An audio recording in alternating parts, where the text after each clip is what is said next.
Okay बच्चों, तो देखो अब हम लोग अपना बच्चों स्टार्ट करेंगे अगला टॉपिक जिसका नाम है atom.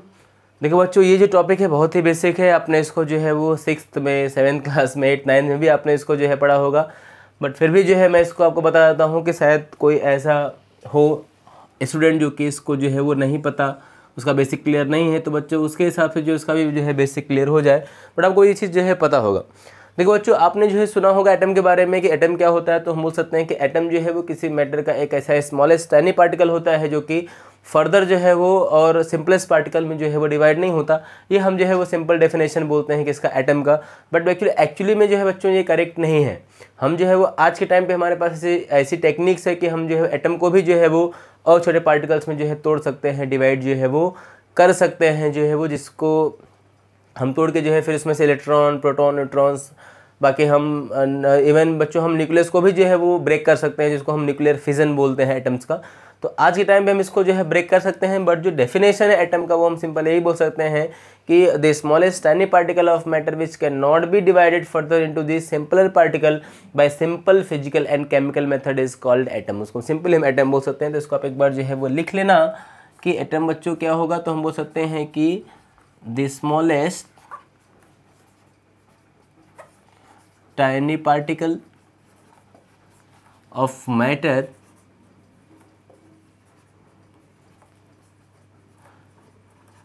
which cannot be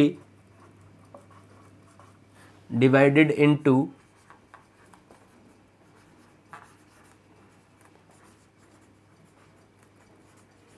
simpler particle by simple physical and chemical method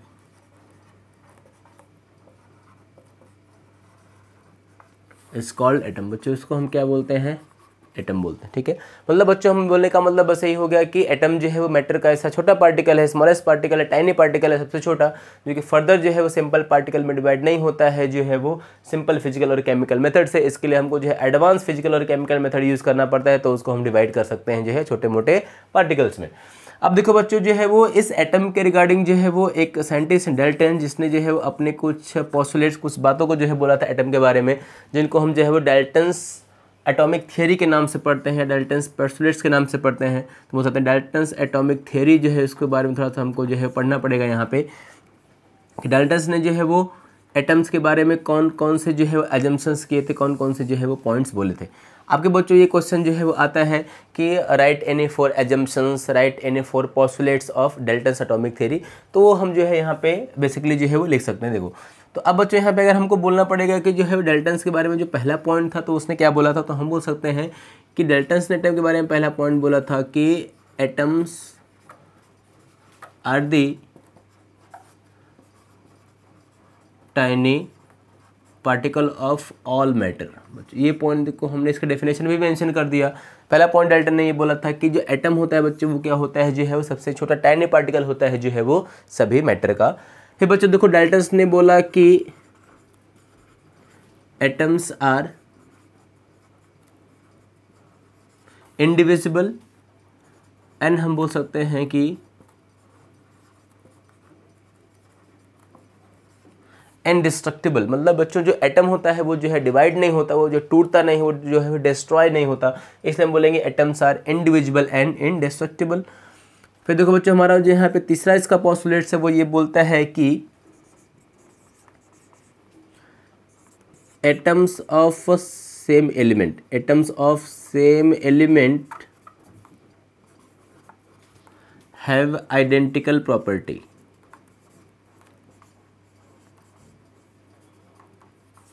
simple हम क्या बोलेंगे कि बच्चों यहाँ पे क्या होगा कि सेम एलिमेंट का जो एटम होगा उसकी प्रॉपर्टी हमेशा क्या होगी, सेम होगी। मतलब हम बोलते हैं हमारा हाइड्रोजन है तो हाइड्रोजन के जितने भी आप अलग अलग एटम्स, जितनी बार आप H लिखोगे, सबका melting point, boiling point, atomic mass, atomic number, सब कुछ स्टेट, सब कुछ इसका बच्चों क्या रहेगा, सेम रहेगा। तो डाल्टन ने ही बोला कि atoms of same element have identical property and उसने बोला atoms of different element have non identical property. ये जो है इसका तीसरा जो है पॉइंट हो गया कि एक पर्टिकुलर एलिमेंट्स के जितने भी एटम्स होते हैं बच्चों, उनकी प्रॉपर्टी सेम होती है, और डिफरेंट एलिमेंट्स को जो एटम होंगे उनकी प्रॉपर्टी क्या होगी, जो है डिफरेंट होगी, जैसा हम जो है वो पीरियोडिक टेबल में देखते हैं। फिर जब उसने बोला फोर्थ पॉइंट में कि जो एटम्स होते हैं, तो हम बोल सकते हैं यहाँ पे atoms of different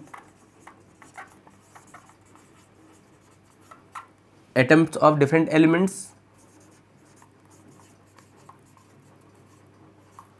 are combined in fixed ratio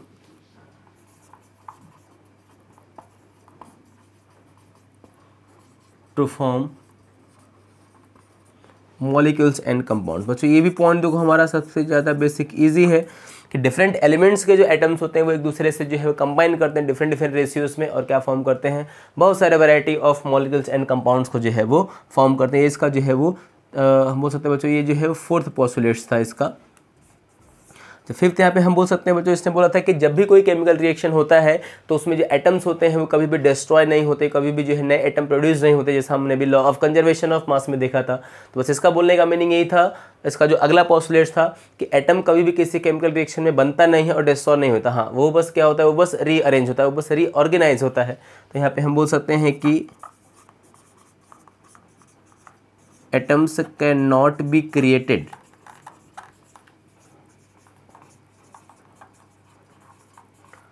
not destroyed in a chemical reaction।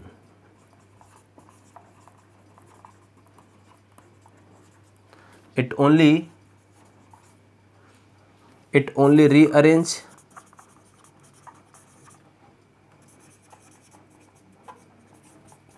during chemical reaction. बस तो देखो ये जो है वो आपको बोर्ड के पॉइंट ऑफ व्यू से या कुछ अगर एग्जाम्स में सीईटी वगैरह में क्वेश्चंस आते हैं तो आप जो है कुछ 5 पॉइंट जो है वो डाल्टन एटॉमिक थ्योरी में जो है आप लर्न कर सकते हैं बच्चों। पहला पॉइंट देखो जो डाल्टन का था वो क्या था कि atoms are tiny particle of all matter. जितने भी मैटर अर्थ पे हैं सबका जो टाइनी पार्टिकल, छोटा पार्टिकल है वो क्या है, जो है वो मैटर है। Atoms are indivisible and indestructible. Atom जो है क्या है, इंडिविजिबल है और इनडेस्ट्रक्टिबल है। थर्ड पॉइंट बच्चों ये है कि atoms of same element have identical property and atoms of different element have different property और नॉन आइडेंटिकल प्रॉपर्टीज। और बच्चों हम यहाँ पे फोर्थ पॉइंट बोल सकते हैं कि atom of different element combine to form different molecules और कंपाउंड्स। एंड बच्चों जो लास्ट पॉइंट है वो ये है कि atoms can not be created not destroyed during a chemical reaction, it can only rearrange और reorganise during a chemical reaction. आपको ये 5 पॉइंट ध्यान देना बच्चों। आप ध्यान देना कि जो 5 पॉइंट डाल्टन्स के हैं सबका जो है एक्सेप्शन है, ये जो है इसके सबके जो है क्या है, फेल्योर्स हैं, जो हम जो है वो पढ़ते हैं, फेल्योर या ड्रॉबैक पढ़ते हैं डाल्टन्स एटॉमिक थ्योरी का। वो हम पढ़ेंगे जो है वो एटॉमिक स्ट्रक्चर में पूरा डिटेल में कि हर एक पॉइंट जो है वो कौन कौन से जो है वो ड्रॉबैक्स हैं जो हम पढ़ते हैं डाल्टन्स एटॉमिक। बट बच्चों अभी हमारा टॉपिक यही है कि हमको जो है वो डाल्टन्स एटॉमिक थ्योरी का कुछ पॉइंट्स, कुछ पॉस्टुलेट्स हमको जो है वो जानना है। ठीक बच्चों, इतना पॉइंट आप जो है नोट करो। हम देखते हैं अगला एटॉमिक मास का टॉपिक। तो देखो बच्चों अब हम जो है वो डाल्टन्स एटॉमिक थ्योरी के बाद बच्चों हमारा अगला टॉपिक आता है एटॉमिक मास। तो बच्चों ये भी हम जो है सिंपली डिफाइन कर सकते हैं कि एक एटम का जो मास होता है उसको हम क्या बोलते हैं, जो एटॉमिक मास बोलते हैं। तो आपका एक डेफिनेशन वो भी है। देखो बेटा ये सब टॉपिक जो है सिंपल है, ये उनके लिए है कि जिनको जो है वो मतलब कि बेसिक क्लियर नहीं है। अगर आपका बेसिक क्लियर है तो आप जो है वीडियो को स्किप करके आगे भी जो है कंटिन्यू कर सकते हो, ठीक है। बट अगर आपका बेसिक क्लियर नहीं है, आप और भी जानना चाहते हो, एक बार रिवाइज करना चाहते हो, तो आप जो है यहाँ से कंटिन्यू जो है बच्चों कर सकते हो। तो बच्चों यहाँ पे सिंपल क्या बोलेंगे, एटॉमिक मास हमारा जो है वो क्या होगा, तो हम सिंपली यहाँ पे क्या बोल सकते हैं कि the mass of an atom. Simply एक एटम का जो मास होता है उसको हम क्या बोलते हैं, एटॉमिक मास बोलते हैं। या बच्चों हम इसको सिंपली थोड़ा और स्टैंडर्ड वे में डिफाइन करेंगे तो हम बोल सकते हैं कि द अमाउंट ऑफ मैटर, क्या बोलेंगे बच्चों, the amount of matter which is present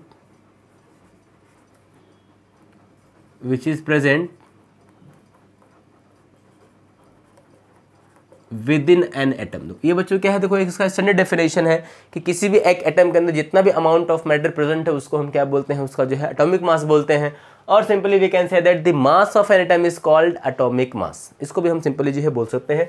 अब बच्चों आपको इसके पॉइंट में जो है वो ध्यान देना है कि एटम का जो मास होता है आपको पता होगा वो क्या होगा, बहुत ही जो है वो छोटा होता है, जिसको हम बोलते हैं it is very very small. Atom का मास क्या होता है, बहुत, कभी भी एटम का मास किलो में नहीं होता, कभी भी जो है 2 किलो क्विंटल ऐसा नहीं होता, हमेशा क्या होता है ग्राम सेंटीग्राम मिलीग्राम, बहुत ही कम एमयू डेल्टन में होता है, बहुत ही कम होता है। और जो हम बोल सकते हैं कि एवरी जितने भी एलिमेंट हमारे पास आज के टाइम पे पीरियोडिक टेबल में है 118 एलिमेंट, सबका बच्चों अपना क्या होता है, जो एक कैरेक्टरिस्टिक जो है वो एटॉमिक मास होता है। तो हम बोल सकते हैं कि every element have a characteristics mass ना, every element have its characteristic atomic mass. हम सिंपल ऐसा जो है वो बोल सकते हैं। क्या बोलेंगे बच्चों हम यहाँ पे कि जितने भी एटम्स है सबका अपना एक पर्टिकुलर क्या होता है, मास होता है, जिसको हम क्या बोलते हैं, एटॉमिक मास बोलते हैं। आप बच्चों यहाँ पे ध्यान देना है कि जब भी हम एटॉमिक मास कैलकुलेट करेंगे तो बोल सकते हैं कि it is calculated in AMU। बच्चों ध्यान देना, AMU का मतलब क्या होता है, एटॉमिक मास यूनिट, या इसको बच्चों हम बोलते हैं U, जिसका नाम होता है यूनिफाइड मास यूनिट, या बच्चों इसको हम बोलते हैं DA का मतलब क्या होता है बच्चों, डेल्टन होता है। ध्यान देना, जब भी हम किसी एटम का एटॉमिक मास कैलकुलेट करेंगे तो हम जो है वो उसको या तो एटॉमिक मास यूनिट में करेंगे, या तो हम U मतलब क्या होता है, यूनिफाइड मास होता है, या बच्चों हमारा होता है DA जिसको हम बोलते हैं डेल्टन, उसमें हम जो है इसको कैलकुलेट करते हैं। तो बच्चों हमारा अगला टॉपिक ही है जो है वो, अगला बच्चों हमारा टॉपिक ही क्या होगा, एटॉमिक मास यूनिट। क्या होगा बच्चों, एटॉमिक मास यूनिट, जिसको हम बोलते हैं AMU। हमको जो अभी ही डिस्कस करना है कि AMU जो है वो क्या होता है, तब हम आगे का टॉपिक जो है वो पढ़ पाएंगे। तो हम बोल सकते हैं बेटा कि जो AMU है, जो एटॉमिक मास यूनिट है, वो क्या है, एक मास है। तो इसको हम सिंपल यहाँ पे क्या बोल सकते हैं कि the mass of an atom which is equals to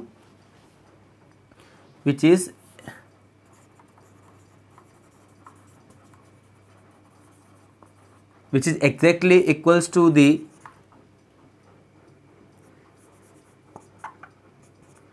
1/12 of mass of one carbon atom। बेटा इसको हम बोलते हैं C12। अब यहाँ पे पॉइंट ध्यान देना। तो बच्चों हम बोल सकते हैं यहाँ पे कि जो हमारा 1 AMU होता है वो क्या होता है, exactly 1/12 of mass of one carbon atom को जो है वो इक्वल होता है। देखो बेटा इसको हम न्यूमेरिकली भी ऐसा लिख सकते हैं कि हमारा जो 1 AMU होगा वो क्या होगा, हम बोल सकते हैं कि 1 AMU हम बोल सकते हैं the mass of atom which is equal to the mass of atom in AMU which is equal to the 1/12 of, क्या हम बोलेंगे, mass of one carbon atom. बच्चों इसी को हम क्या बोल देते हैं, हमारा जो है वो 1 AMU होता है, ये इसका जो है वो फॉर्मूला है।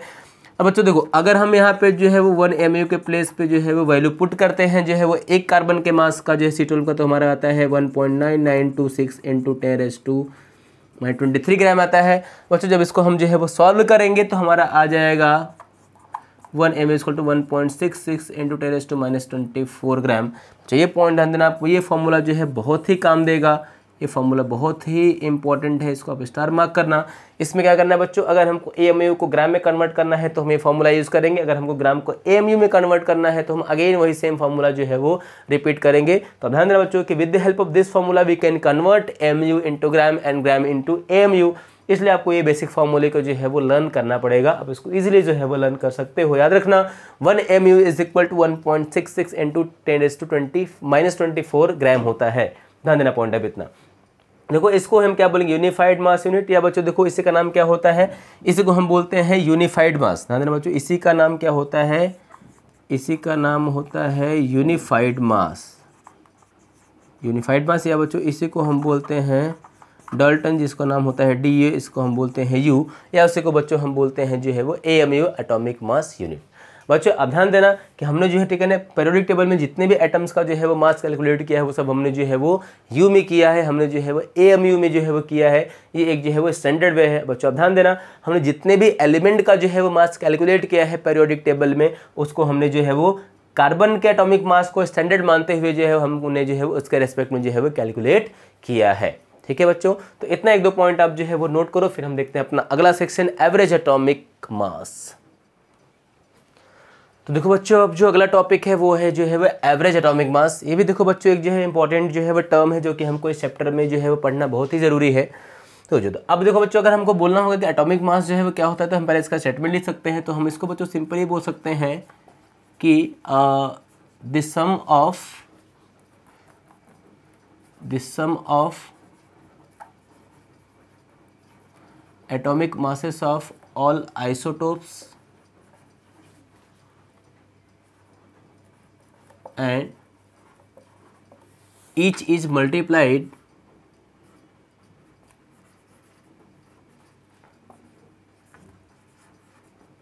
by its natural abundance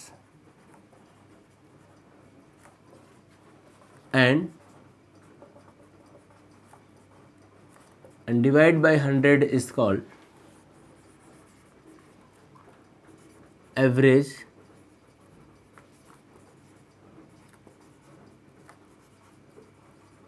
simply आप बच्चों पॉइंट इतना है वो ध्यान देना, the sum of masses of, क्या लिखा हमने, the sum of masses of all isotope and each is multiplied by its natural abundance and divided by 100 is called average atomic mass. बच्चों आप ध्यान देना कि किसी भी एक एलिमेंट के जितने भी हमको आइसोटोप्स जो है वो नेचर में मिलते हैं, हम क्या करेंगे, सभी आइसोटोप्स का जो है वो एटॉमिक मास हमने जो अभी एएमयू में निकाला वो लिखेंगे, और बच्चों हम सबके परसेंटेज को क्या करेंगे, मल्टीप्लाई करके जो है वो सम करते हुए चले जाएंगे, फिर लास्ट में हम क्या करेंगे, सबको जो 100 से डिवाइड कर देंगे, तो हमको जो एवरेज नेट हमको जो मास मिलेगा बच्चों, उसी को हम क्या बोलेंगे, उसका जो है वो एवरेज एटॉमिक मास। अब बच्चों पॉइंट इतना ध्यान देना कि हमारा जो एवरेज एटॉमिक मास होता है इसको हम क्या बोलते हैं, इट इज़ ऑल्सो कॉल्ड, इसको हम क्या बोलेंगे, ऑल्सो कॉल्ड एटॉमिक वेट। ध्यान देना बच्चों, कभी कभी इसको हम क्या बोल देते हैं क्वेश्चंस में, एटॉमिक वेट। ध्यान देना वेट और मास अलग है, बट इसको हम जो है इंटरचेंजेबली ऐसा हम बोल सकते हैं। तो आप ध्यान देना कि ये जो टर्म होता है एवरेज एटॉमिक मास, ये हम किसके लिए यूज़ करते हैं, used for isotopic mixture. Isotopes के जो मिक्सचर्स होते हैं उसके लिए हम जो इसको कैलकुलेट करते हैं। बच्चों आप ध्यान देना कि हमने जो है ठीक है मॉडर्न पीरियोडिक टेबल में जितने भी एलिमेंट्स के हमने मास कैलकुलेट किए हैं उसका बताओ सबका हमने बताओ कौन सा मास कैलकुलेट किया है, एवरेज एटॉमिक मास। तो हम बोल सकते हैं कि the mass of all elements of periodic table are average atomic mass, AAM बच्चों इसको हम बोल सकते हैं। ध्यान देना कि मॉडर्न पीरियोडिक टेबल में हमने जो है एलिमेंट्स के जितने भी मास कैलकुलेट किए हैं, हम जो पढ़ते हैं वो एक्चुअली में क्या होगा बताओ, उनका एवरेज एटॉमिक मास ही है, क्योंकि हमने जो है वो सभी एलिमेंट्स के एवरेज एटॉमिक मास को जो है उसके आइसोटोप से किया। बच्चों लगभग जितने भी एलिमेंट्स हैं सबके जो है आइसोटोप जो है वो हमको मिलते हैं, तो हमने जो उनका जो मास डिसाइड किया है वो जो है उनके आइसोटोपिक मिक्सचर से ही ऐसे एवरेज निकाल के किया है। क्योंकि जैसे देखो बच्चों अगर हम देखेंगे एग्जांपल में, तो हमारा जो कार्बन होता है वो C12 भी होता है और C14 भी होता है। तो अब जो कार्बन का मास है वो हम जो है कौन सा माने, 12 माने या 14 माने। तो हमने क्या किया, जो है वो कार्बन का जो मास था 12, उसका जो परसेंटेज था हमने वो किया मल्टीप्लाई, प्लस जो C14 था उसको हमने उसके परसेंटेज से मल्टीप्लाई किया, फिर हमने 100 से डिवाइड कर दिया। तो हमको एक जो एवरेज मिला वो क्या मिला, हमको 12.001 मिला। हमने इसको क्या किया, राउंड ऑफ किया, तो कितना मान लिया हमने इसको जो है वो 12 AMU मान लिया कि भाई 12 AMU जो होता है वो जो है वो कार्बन का स्टैंडर्ड क्या होता है, मास होता है। हमको जब भी कहीं पे अगर कार्बन का एटॉमिक मास लेना होता है कंसिडरेशन में, कैलकुलेशन में, तो हम कितना लेते हैं बच्चों, 12 AMU हम जो है वो ले लेते हैं। कभी कभी इसको हम डायरेक्टली 12 ग्राम भी जो है वो बोल देते हैं। तो ध्यान देना कि जितने भी मास हमको जो है दिए गए हैं ऑल एलिमेंट्स के पीरियोडिक टेबल में, बताओ क्या है, उनका एवरेज एटॉमिक जो है वो मास ही है। अब पॉइंट ध्यान देना। अब बच्चों ध्यान देना कि ये जो मास हमारा होगा इसको हम क्या करते हैं, जो है वो राउंड ऑफ भी करेंगे। क्या करेंगे, राउंड ऑफ करेंगे, और राउंड ऑफ करके इसको हम जो है वो नियरेस्ट होल नंबर वैल्यू के आसपास जो है कन्वर्ट करेंगे, तो हम बोलेंगे राउंड ऑफ एन। अब बताओ हम क्या रहेंगे, nearest whole number value. Nearest whole number value के बराबर क्या करेंगे, हम जो है इसको कन्वर्ट भी जो है वो कर सकते हैं। पॉइंट अब इतना जो है ध्यान देना। देखो बच्चों अगर इसमें हम समझते हैं एवरेज एटॉमिक मास का जो है वो एग्जाम्पल, देखो हम बोल सकते हैं कि हमारा जो कार्बन एटम होगा, ठीक है, कार्बन का हम जब एवरेज निकालेंगे तो हमारा कितना आएगा, 12.011 ऐसा कुछ हमारा यू आता है, या हम बोल सकते हैं कि ये एम यू आता है बच्चों, जिसको जब हम राउंड ऑफ करेंगे तो हमारा नियर अबाउट कितना आएगा, 12U, या हम बोल सकते हैं कि 12 MU आएगा। तो हम से याद रखेंगे कि एक कार्बन का जो एवरेज एटॉमिक मास होता है वो कितना होता है, 12 AMU होता है, या जो है 12 U होता है। सिमिलरली देखो बच्चों अगर हम जो है इसी को कैलकुलेट करेंगे, ठीक है, ऑक्सीजन के लिए, तो ऑक्सीजन का जो होता है वो कितना आता है, 15.999 आता है U। देखो बच्चों इसको हम अप्रोक्स कितना बोल सकते हैं, 16U, या इसको हम AMU बोलते हैं। तो अब जब भी कभी कैलकुलेशन करेंगे तो देखो एक ऑक्सीजन एटम का एवरेज एटॉमिक मास कितना होता है, 16U होता है। सिमिलरली देखो बच्चों, अगर हमको लेना होता है हाइड्रोजन का, तो हाइड्रोजन का जो एक का मास आता है कितना आता है, लगभग 0.008 ऐसा कुछ जो है वो यू आता है। लेकिन बच्चों इसको हम राउंड ऑफ करेंगे तो कितना लेते हैं, 1 mu या यू लेते हैं। मतलब हमको एक हाइड्रोजन एटम का जो है मास कितना मानना है, 1 मानना है, AMU में या यू में। हम देखो बच्चों, अगर हमको AMU में पता है तो हम इसको जो है वो भी फॉर्मूला अप्लाई करके जो है इसको हम ग्राम में भी कन्वर्ट कर सकते हैं, क्योंकि हमको पता है कि 1 AMU इज इक्वल टू होता है 1.66 इंटू 10⁻²4 ग्राम। तो हम कन्वर्ट बच्चों इसको इजीली हम जो है वो कर सकते हैं। तो इस तरह से हमने कार्बन, हमने ऑक्सीजन, हमने जो है हाइड्रोजन, बच्चों से सभी एलिमेंट्स का जो लगभग हमने जो है राउंड ऑफ करके ही लिखा है। आप बच्चों ध्यान देना कि बोर्ड के लेवल पे या बहुत सारे एग्जाम्स में आपको जो है इसका एटॉमिक मास एवरेज आपको दिया जाता है, लेकिन हमको जो है बहुत सारे एलिमेंट्स का जो है 1 से लेकर 30 तक हमको लर्न होना चाहिए, क्योंकि कभी कभी हमको जो है क्वेश्चन सॉल्व करते टाइम ये हमको नहीं मिलता है, तो वहाँ पे हमारा जो है वो फिर कॉन्फिडेंस लो होगा कि हमको ये नहीं आ रहा, क्वेश्चन हमारा रॉन्ग हो रहा है। तो आपको ये आना चाहिए, तो बेसिकली इसको आप जो है वो लर्न कर लो 1 से लेके जो है वो 30 तक। देखो अब इसको जो है कैलकुलेट करने का एक जो हमारा फॉर्मूला होता है वो ये होता है, सपोज देखो अगर हमको जो है किसी एलिमेंट का अगर हमको निकालना होता है जो है वो एवरेज एटॉमिक मास, तो हमारा जिसका जो फॉर्मूला होता है उसका निकालने का एवरेज एटॉमिक मास वो ये होता है कि एवरेज एटॉमिक मास निकालने का फॉर्मूला हम बोलते हैं कि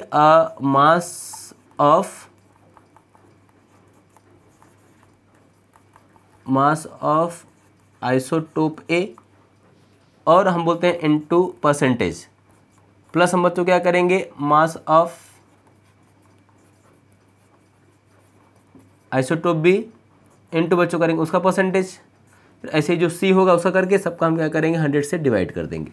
अच्छा ध्यान देना कि जब भी हमको एवरेज मास निकालना होता है तो हम क्या करते हैं, हम जो है वो जितने आइसोटोप होते हैं, हमने एक आइसोटोप लिखा उसका मास और उसका परसेंटेज हमने इसको मल्टीप्लाई कर दिया, फिर प्लस करके दूसरा हमने आइसोटोप लिखा, दूसरे आइसोटोप के परसेंटेज को हमने मल्टीप्लाई कर दिया, फिर हमने प्लस करके तीसरा आइसोटोप लिखा, तीसरे का हमने मास जो है वो मल्टीप्लाई कर दिया जो है वो। इस तरह से हम जो है वो क्या निकाल सकते हैं, एवरेज एटॉमिक मास। इसमें देखो बच्चों एक दो क्वेश्चन जो है सिंपल आता है, क्वेश्चन बहुत हार्ड नहीं होता। ये क्वेश्चन में आपका बस जो कैलकुलेशन है वो बस आपका प्रॉपर होना चाहिए। क्या होता है इसमें कि आपको आइसोटोप्स जो है वो दिए जाएंगे, आपको जिनका परसेंटेज भी दिया जाएगा, बस आपको फॉर्मूला याद होना चाहिए कि हम एक आइसोटोप का मास उसका परसेंटेज, मास इनटू परसेंटेज करके सबको हम ऐड कर देंगे और हम जो है वो उसको 100 से डिवाइड कर देंगे, तो हमको एक जो है वो नेट वैल्यू मिल जाएगा। उस नेट वैल्यू को हम नियरेस्ट होल नंबर वैल्यू में क्या करेंगे, कन्वर्ट करेंगे। देखो जैसा हमने यहाँ पे राउंड ऑफ करके जो है कन्वर्ट किया तो हमको एक और एग्जैक्ट वैल्यू मिल जाएगा, उसी को हम क्या बोलेंगे, उसका एवरेज एटॉमिक मास। ऐसे हमने जो है बेटा सभी एलिमेंट्स का जो है कैलकुलेट किया है, सबका जो है फिक्स है। आप उसको लर्न भी कर सकते हो, अगर आपको सबका परसेंटेज और आइसोटोप पता हो तो आप उसको कैलकुलेट भी करके जो है वो चेक कर सकते हो कि ये प्रॉपर है या नहीं है। तो बच्चों ठीक है, तो इतना जो है देखो आपको टेक्स्ट बुक का जो है क्वेश्चंस है, कार्बन का दिया हुआ है, नियोन का दिया हुआ है, नाइट्रोजन का दिया हुआ है, ठीक है। आप जो है उसको कैलकुलेट जो है कर सकते हो। अब देखो यहाँ पे सर हम मास हमको कैसे मालूम पड़ेगा, देखो जैसे हम बोलेंगे भाई हमारे पास कार्बन है तो कार्बन का आइसोटोप C12 है और क्या है C14 है, तो भाई आपको जो 12 दिया है यही क्या है जो है उसका मास है, तो इसका ये 12 इंटू उसका जो परसेंटेज आपको दिया रहेगा। तो बाद नाइट्रोजन होता है, इसका कितना होता है 14 होता है और नाइट्रोजन का 15 भी होता है, तो एक का मास 14 लोगे, एक का 15, तो 14 का अबंडेंस 14 से मल्टीप्लाई करोगे, 15 का 15 से, दोनों को ऐड कर दोगे, 100 से डिवाइड कर देना, इसलिए आपका जो है क्वेश्चन है सॉल्व हो जाएगा। ओके नोट करो बच्चों पॉइंट अब इतना, फिर देखते हैं अपना अगला टॉपिक। तो देखो बच्चों अब हमारा जो अगला है टॉपिक वो है जो है वो मॉलिक्यूलर मास। हाँ देखो तो मॉलिक्यूलर मास जो है वो क्या होता है, तुम सिंपली तो आप वैसे बोल सकते हो, बेसिक चीज़ है कि the mass of an molecule ना, एक मॉलिक्यूल का जो पूरा मास होगा उसको हम क्या बोलेंगे जो है वो मॉलिक्यूलर मास बोलेंगे। अब देखो बच्चों एक मॉलिक्यूल का जो मास होगा वो डिसाइड कैसे होगा, तो हम बोलेंगे एक जो मॉलिक्यूल हमारा होगा वो बहुत सारे एटम्स मिलकर बना होगा, तो बोल सकते हैं कि जितने भी एटम से वो पर्टिकुलर मॉलिक्यूल मिलकर बना हुआ है वो सभी एटम्स के एवरेज एटॉमिक मास का जो सम होगा उसी को हम क्या बोलेंगे जो है वो एक मॉलिक्यूल का जो है वो मास बोल सकते हैं। ठीक है, तो देखो हम उसी से देखो हम यहाँ पे करेंगे इसको डिफाइन कि जो मॉलिक्यूलर मास होगा वो क्या होगा, तो हम बोल सकते हैं कि the sum of the mass of all element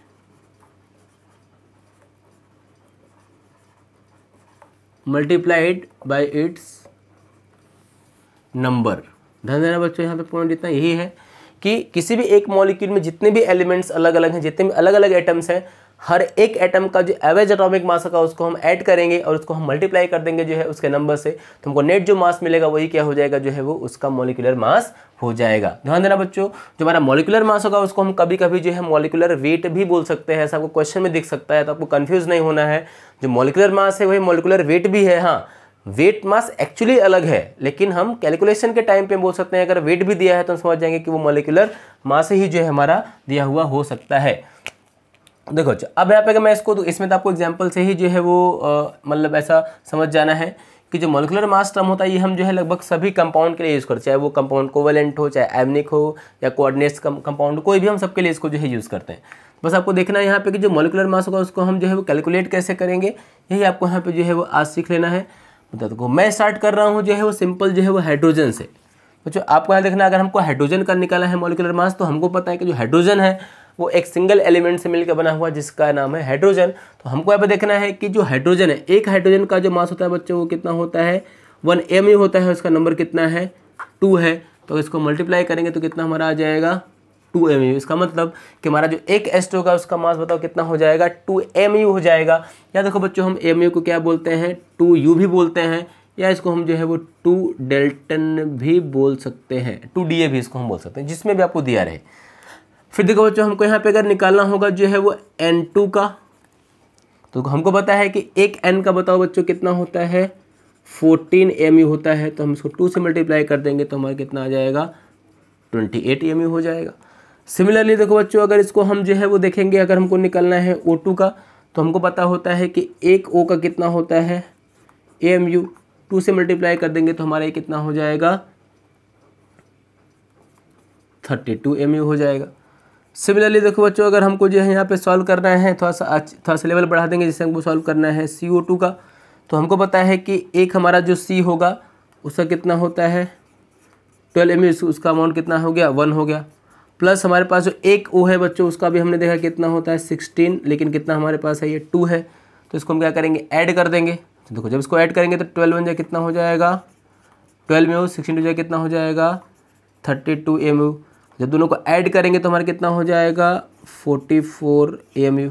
easily हम ऐड कर सकते हैं बच्चों। इसमें अगर एग्जांपल हम और ऐड करें, जैसे हमारा है यहाँ पे CH4 है, मीथेन का अगर हम देखेंगे तो क्या बोलेंगे कि एक कार्बन का होता है 12 AMU, कार्बन कितना हमारे पास है, 1 है। प्लस एक H का बच्चों होता है 1 AMU, कितना H हमारे पास है, 4H है। तो हम बोलेंगे ये हमारा नेट हो गया 12 AMU, प्लस हमारा ये हो गया जो है वो 4 AMU। तो 4 प्लस में कितना हमारा हो जाएगा, 16 AMU। इस तरह से हम CH4 का निकाल सकते हैं। आप देखो बच्चों, सिंपल जो है वो अमोनिया, इसका भी निकाल सकते हो। एक N का बच्चों बताओ कितना होता है, एक N का जो है वो हमारा होता है, एक N का होता है 14 AMU, है कितना वो, 1 है। प्लस जो हमारा जो एक H होता है उसका होता है 1 AMU, है कितना, 3 है। तो हम बोलेंगे 14 1 हमारा कितना हो गया, 14 AMU, प्लस 1 3 कितना हो गया, 3 AMU। ऐड करेंगे तो बच्चों हमारा आ जाएगा 17 AMU। इस तरह से हम निकाल सकते हैं। बच्चा आप जो है इस सब का जो है वो प्रैक्टिस कर सकते हो। जैसे आप यहाँ पे निकाल सकते हो कि इसका H2SO4 का निकाल सकते हो, आप HClO4 का निकाल सकते हो, आप HNO3 का निकाल सकते हो, आप NaCl का निकाल सकते हो, आप CaCO3 कैल्शियम कार्बोनेट का निकाल सकते हो, आप जो है अमोनियम क्लोराइड का निकाल सकते हो, आप जो है वो वाटर का निकाल सकते हो। बहुत सारे मॉलिक्यूल्स है। आप जो है वो Al2PO4 थ्राइज एल्युमिनियम फॉस्फेट का निकाल सकते हो, Ca3PO4 ट्वाइज आप जो है वो कैल्शियम फॉस्फेट का, मतलब ऐसे आप बहुत सारे मॉलिक्यूल्स का बच्चों जो है निकाल सकते हो। ठीक है ना। आप जो है वो एक बार ढूंढना, आपको जो है बहुत सारे एग्जाम्पल, बहुत सारे मतलब केमिस्ट्री की बुक में जो भी आपको मॉलिक्यूल दिखे आप देख के जो है उसका मॉलिक्यूलर मास निकालो। यही आपका जो है वो प्रैक्टिस है। बट आपको निकालना उसको ऐसे है, जितने भी एलिमेंट्स हैं हर एक एलिमेंट का एवरेज एटॉमिक मास और उसका नंबर मल्टीप्लाई करके सबको ऐसे करते करते ऐड करते चले जाओ। जो आपको लास्ट में मिलेगा वही क्या मिल जाएगा, जो है वो मॉलिक्यूल का मॉलिक्यूलर मास देखो सब मिल जाएगा। ये सब देखो हमने क्या निकाला, सब मॉलिक्यूलर मास हमने जो है देखो यहाँ पे निकाला है। ये देखो मॉलिक्यूलर मास सब यहाँ पे जो है क्या है, देखो मॉलिक्यूलर मास। इस तरह से हम बच्चों जो है सबका मॉलिक्यूलर मास जो है वो निकाल सकते हैं। ओके क्लियर भाई, सबको पॉइंट इतना नोट करो आप जो है। फिर इसके बाद हम देखते हैं हमारा अगला पॉइंट।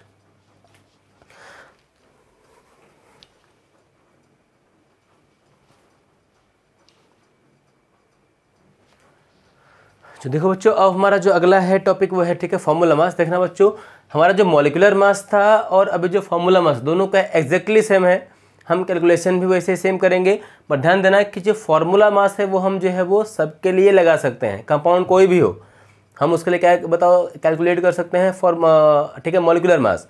बट बच्चों, हमारा जो फॉर्मूला मास होता है, ध्यान देना कि आपको बता देना है कि it is only calculated,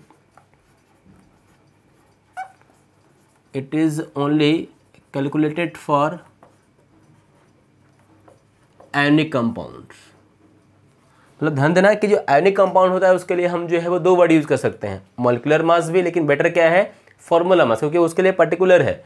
H2O देखो हमारे पास बच्चों है वो कंपाउंड जो है कैसा है, देखो आयोनिक उतना नहीं है, तो हम बोल सकते हैं कि जो है वो उसके लिए मॉलिक्यूलर मास भी यूज हो सकता है। कभी आयोनाइज हुआ तो उसके लिए हम फॉर्मूला मास भी बोल सकते हैं। बट देखना जो सॉल्ट्स हैं, हमारा NaCl हो गया, CaCl2 हो गया, MgCl2 हो गया ना, तो जितने हमारे पास आयोनिक कंपाउंड्स होते हैं, जितने देखो सॉल्ट्स होते हैं, उनके लिए हम क्या यूज़ करते हैं, उनके लिए हम यूज़ करते हैं जो है वो फॉर्मूला मास। तो इसको भी हम जो इजीली जो है वो डिफाइन कर सकते हैं, the sum of the average atomic masses of ions, या बोल सकते हैं all element present in an ion ना, किसी भी कंपाउंड के आयनिक फॉर्मूले में जितने एलिमेंट्स प्रेजेंट होते हैं उनके मास का सम का जो हमारा आता है नेट वैल्यू, उसको हम क्या बोलते हैं, जो है वो फॉर्मूला मास बोलते हैं। बच्चों देखो, इसको अगर हमको एग्जांपल से समझना होगा तो हम इसको इजीली बता सकते हैं। जैसे हमारे पास वो क्या है, CuCO3 है ना, क्यूप्रिक कार्बोनेट।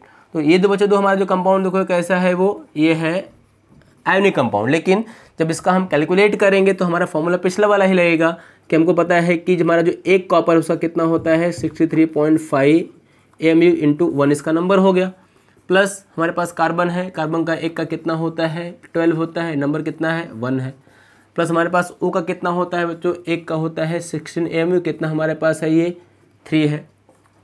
तीनों को ऐड कर देंगे तो हमारा हो जाएगा 63.5 AMU, ये हो जाएगा हमारा बच्चों 12 AMU, प्लस ये हो जाएगा 48 AMU।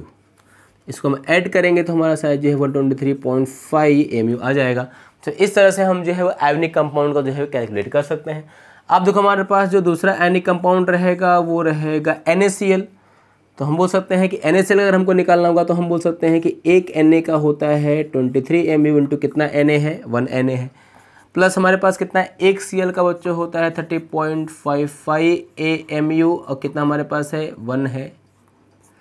अब दोनों को बच्चों अगर हम ऐड करेंगे तो हम बोल सकते हैं 23 AMU प्लस 30.55 AMU।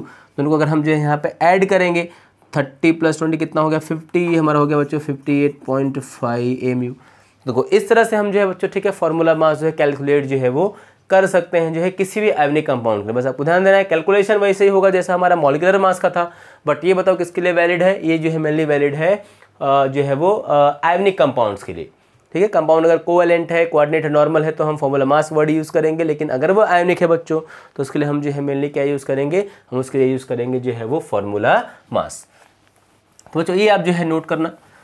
अगला देखो बच्चों, हमारा जो इसमें आता है वो कुछ ऐसा ही मिलता जुलता टर्म है, लेकिन वो क्या है बहुत इंपॉर्टेंट है आपको जो है वो समझना, क्योंकि जो है इसमें स्टूडेंट को बहुत ज़्यादा जो है वो डाउट आता है, वो जो है बहुत ज़्यादा इसमें जो है बच्चों मिस्टेक जो है वो करते हैं। और वो जो हमारा टॉपिक होगा बच्चों वो हमारा हो जाएगा जो है वो मोलार मास।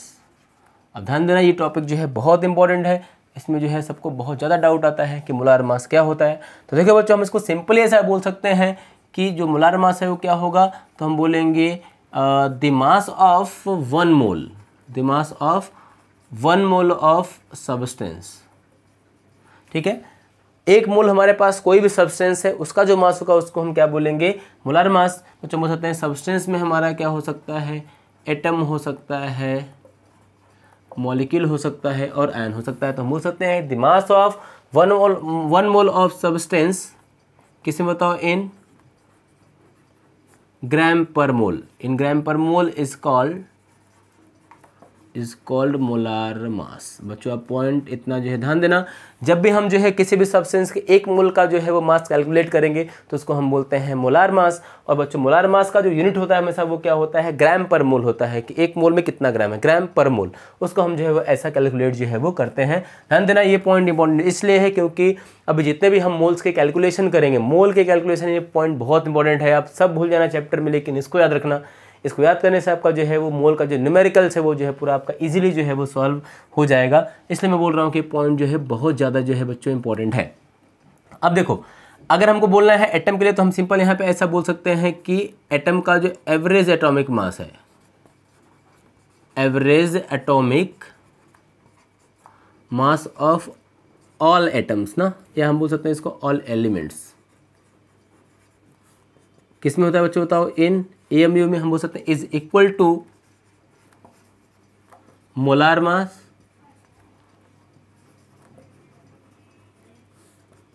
किस में होता है ये, इन ग्राम पर मोल में। देखो इसको आप एग्जाम्पल से समझो। जैसे हमने बोला कि हमारे पास बच्चों यहाँ पे क्या है, कार्बन है, हाइड्रोजन है, ऑक्सीजन है, और हमारे पास यहाँ पे क्या होगा, नाइट्रोजन होगा। तो हम बोल सकते हैं हमारे पास जो कार्बन होगा इसका जो एवरेज एटॉमिक मास है वो कितना होगा बच्चों, 12 AMU। हाइड्रोजन का कितना होता है, 1 AMU। ऑक्सीजन का हमारे पास हो जाएगा 16 AMU और नाइट्रोजन का हो जाएगा 14 AMU। लेकिन इसी का अगर हमको निकालना होगा जो है वो मोलार मास, तो मोलार मास का जो मैग्नीट्यूड होगा वो 12 होगा, 1 होगा, 16 होगा और कितना होगा, 14 होगा। बट हम यूनिट को बच्चों चेंज करके यहाँ पे क्या बोल देंगे, ग्राम पर मोल। क्या बोल देंगे, ग्राम पर मोल। क्या बोल देंगे, ग्राम पर मोल। यहाँ भी क्या बोल देंगे, ग्राम पर मोल। तो बेसिकली आप पॉइंट यहाँ पे ध्यान देना कि एलिमेंट का जो एवरेज एटॉमिक मास होता है वही क्या होता है, उसका जो है मोलार मास भी होता है, लेकिन जो उसका एवरेज एटॉमिक मास होता है वो किस में होगा, वो होगा AMU में, वो होगा U में, या बच्चे वो होगा डाल्टन में। लेकिन उसका जो मोलार मास होगा वो किस में होगा, ग्राम पर मोल में। अब बात ध्यान देना कि जब भी आपको पूछेगा कार्बन का जो है वो एवरेज एटॉमिक मास तो बोलोगे 12 AMU, लेकिन अगर मैं पूछूंगा कार्बन का मोलार मास तो आपको बोलना है 12 ग्राम पर मोल।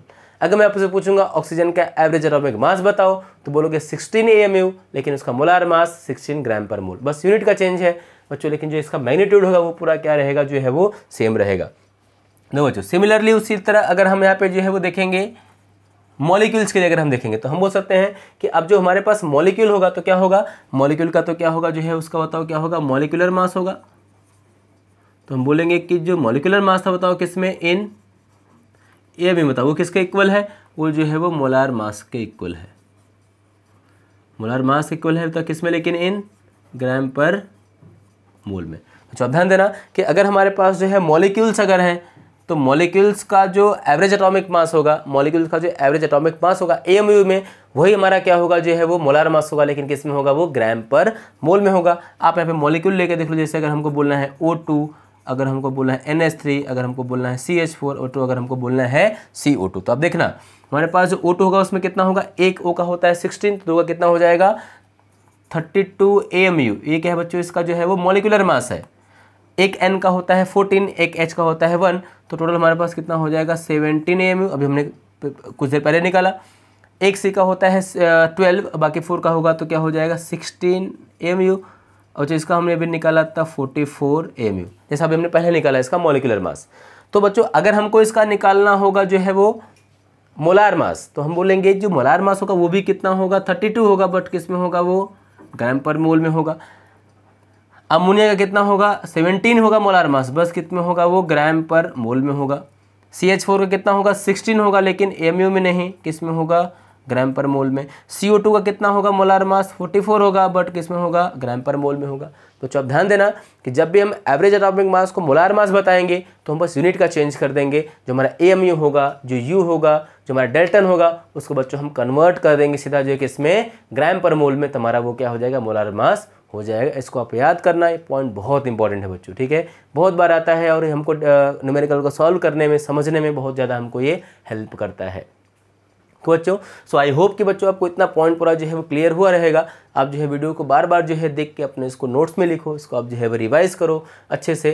ओके बच्चों, चलो तो बच्चों ठीक है, अभी हम इतना ही डिस्कस करेंगे। अगला जो वीडियो होगा वो आपके लिए बहुत इंपॉर्टेंट होगा, क्योंकि इसमें हम जो है वो मोल्स के सभी फॉर्मूलेस पढ़ेंगे, और मोल क्या होता है वो पढ़ेंगे, अवोगाड्रो नंबर क्या होता है वो देखेंगे। फिर इसमें हम बहुत सारे जो है न्यूमेरिकल्स आने वाले अपकमिंग वीडियोज़ में जो है वो सॉल्व करेंगे। ओके बच्चों, चलो बच्चों ठीक है, तो तब तक के लिए जो है वो थैंक यू सो मच। और आप जो है वो चैनल को एक लाइक और सब्सक्राइब करना जो है प्लीज़ मत भूलना, और शेयर करना मत भूलना। हम देखते हैं अगले नेक्स्ट लेक्चर में अपना अगला टॉपिक, ठीक है। तब तक के लिए बाय बाय एंड जय हिंद।